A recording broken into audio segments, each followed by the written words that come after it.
Hey guys, I'm Nikki Sizemore. Welcome to my kitchen and welcome back to my channel. Since I shot my last video, the whole world has changed. This is our second, is it our second or our third week of self-quarantine as a family? My kids are home, my husband's home, third week. So things are a little different today.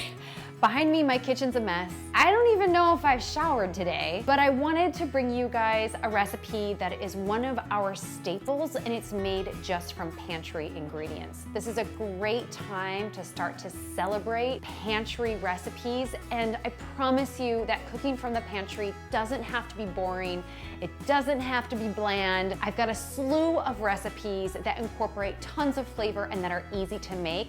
I'll include a link to a whole bunch of recipes below. Today we're making my canned salmon cakes. These canned salmon cakes are paleo, they're gluten-free, and they're absolutely delicious. Even my kids love them. If you haven't tried canned salmon before, I encourage you to give it a try. It's similar to canned tuna, and you can use canned tuna in this recipe, but canned salmon has a delicious flavor. It's also a better choice ecologically. Those fish are lower on the food chain, so they also have less toxins. You can serve these canned salmon cakes over greens. You can serve them over grains as part of a grain bowl.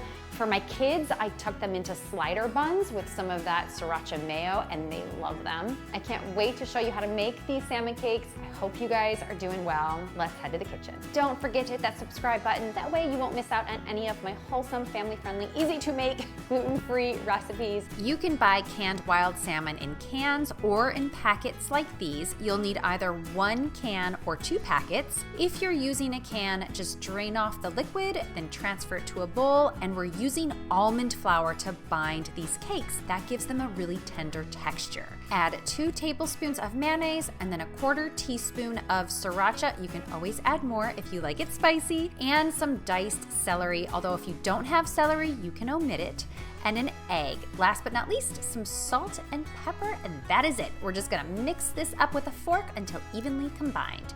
Heat 2 tablespoons of oil in a large nonstick skillet and then spoon in that salmon mixture, just flattening it in the oil. Let the cakes cook until they are golden brown on the bottom. They only take a couple of minutes, then give them a flip and cook them until they are brown on the other side. Transfer the cakes to a paper towel lined plate and season them with a touch more salt. These canned salmon cakes are one of our favorite easy lunches and dinners. They're healthy, they're packed with protein, and you can serve them in a few different ways. You can pile them over greens like I'm doing here. I love to dollop them with a spicy mayo and a little bit more sriracha, or you can serve them over grain bowls or in buns. The cakes are crunchy on the outside, tender and warm in the center, and so delicious. Thank you guys so much for tuning in. I've included a link below to the full canned salmon cake recipe. I've also included a link to our favorite pantry recipes. Don't forget to hit that subscribe button. Be well, and we'll see you next time. Bye! Who are you talking to?